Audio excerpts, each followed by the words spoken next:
यमराज भगवान की जय। यमराज की कहानी। एक नगर में एक साहूकार अपनी पत्नी के साथ रहता था, लेकिन वह निसंतान थे। वह दोनों भगवान शंकर की पूजा किया करते थे। एक दिन पार्वती जी कहने लगी कि यह आपकी इतनी पूजा करते हैं कि फिर आप इनकी इच्छा पूरी क्यों नहीं करते हैं।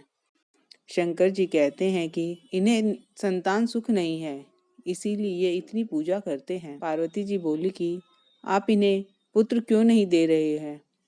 शंकर जी ने कहा कि इनके भाग्य में पुत्र का सुख नहीं है, लेकिन पार्वती जी नहीं मानी और वह जिद करने लगी।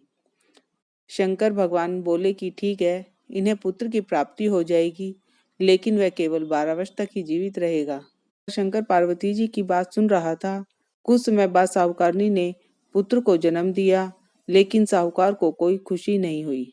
पूरे परिवार में इसका जश्न मनाया गया। उनका बेटा बहुत बड़ा हुआ तो साहूकारनी कहने लगी कि मैं अपने बेटे का ब्याह रचाऊंगी। साहूकार ने उसे बहुत मना किया, लेकिन वह नहीं मानी। तो साहूकार ने उसे कहा कि हमारे बेटे की आयु केवल 12 वर्ष तक की है। साहूकारनी कहने लगी कि कोई बात नहीं, मैं इसका ब्याह करके अपने मन की तो निकाल लूं। साहूकार ने बेटे का ब्याह कर दिया।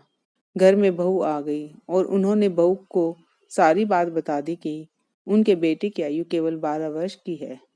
बहू ने कहा कि कोई बात नहीं, मेरे भाग्य में जो लिखा था वह हुआ।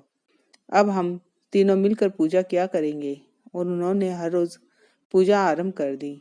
एक दिन ऐसा भी आ गया जब लड़के की आयु पूरी हो गई। यमराज साहूकार के बेटे को लेने आ गए और साहूकार कहने लगे कि मेरा पुत्र अपनी पत्नी के साथ है। यमराज उसकी पत्नी के पास गए तो बोले, अभी तो मेरे पति ने जीवन का कोई सुख नहीं देखा, आप उसे लेने आ गए। यमराज बोले, इतनी ही इसकी आयु थी, वह भोग चुका।